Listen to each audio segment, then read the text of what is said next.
So it looks like the Federal Reserve had a little update for us, and let's go ahead and break down what they said. So let me go ahead and start sharing my screen. I really hope that you'll learn something new.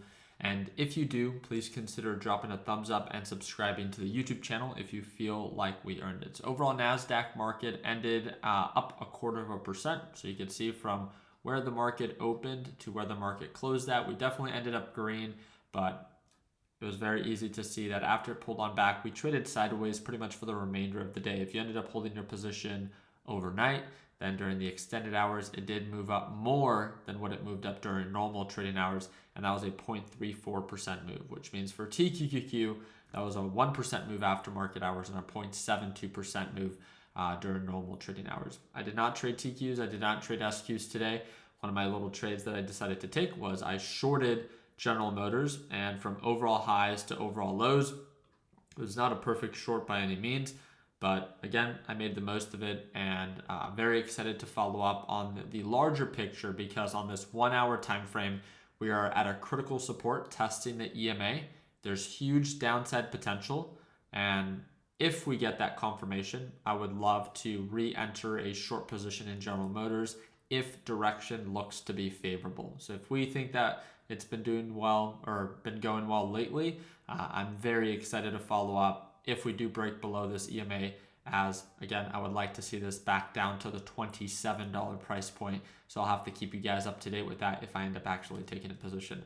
But let's go ahead and quickly talk about what the Federal Reserve has said. So this is according to Forbes. Market sees spring rate cuts. So this is according to market analysts and what the market is factoring in. That in 2024, as early as spring of next year, that they expect that the Federal Reserve should be cutting interest rates. The Federal Reserve is not there yet. So the debt markets expect the U.S. Federal Reserve to cut interest rates in the spring of 2024. In contrast, policymakers believe it's premature to discuss rate cuts until they see further evidence of cooling inflation. A lot of you guys have noticed, right, since last year of 2022 to now 2023, we went from a 9.1% inflation rate all the way down. I think we currently sit at like the mid threes or the low threes or something like that. They had an overall price target of about 2% for their core inflation, which is all items less food and energy, and they're definitely not there yet, but the economy has slowed down and inflation has definitely seen a drop from where we were, right? So as of October, the annual headline consumer price index report is running at 3.2% compared to the Federal Reserve's price target target of 2%. Fed officials are also signaling that a rate increase remains an option. This is something that not enough people are talking about. Now, of course, all the economic data that has been coming out kind of supports the case that the Federal Reserve most likely will be pausing. Even according to the investing.com Fed Rate Monitor tool, they say that there's over a 90% probability that the Federal Reserve is going to pause and definitely not rate increase, right? But as long as reports and all these different economic reports that continue to get released support the case that the economy is slowing down, then the Federal Reserve should have no reason on why to raise interest rates. But again, tomorrow we have an ADP employment change. So we'll see. And all of these economic reports are to be released before the market opens, right? 7 a.m., 8:15, 8:30, 8:30, 8:30, and these are all Eastern Standard Time. And then at 10:30 a.m. tomorrow, we have the EIA crude oil inventory report. But the most important report that I'm going to be paying attention to during this pre-market session is the ADP employment report that I will be making a video on. So again, just another reason to subscribe.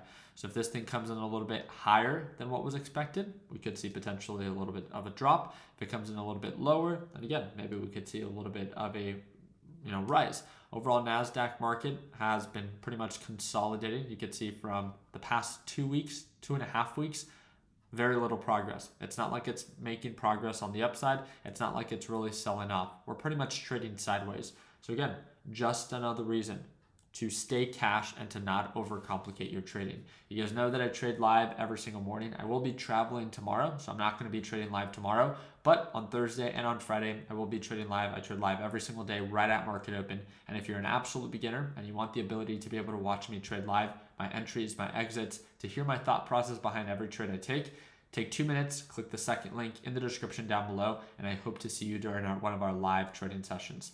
I appreciate your time. Hope that earned a thumbs up. If you have any questions whatsoever, shoot me a direct message right now via Discord, and that's the first link in the description down below. And you guys let me know down in the comment section. According to the Federal Reserve and the potential rate hike, do you see it to be possible, or do you think that they're just bluffing and we're most likely going to be cutting rates as soon as spring, according to what the market is expecting? Let me know down below. Like always, let's make sure that we end the year on a green note. Take care, team.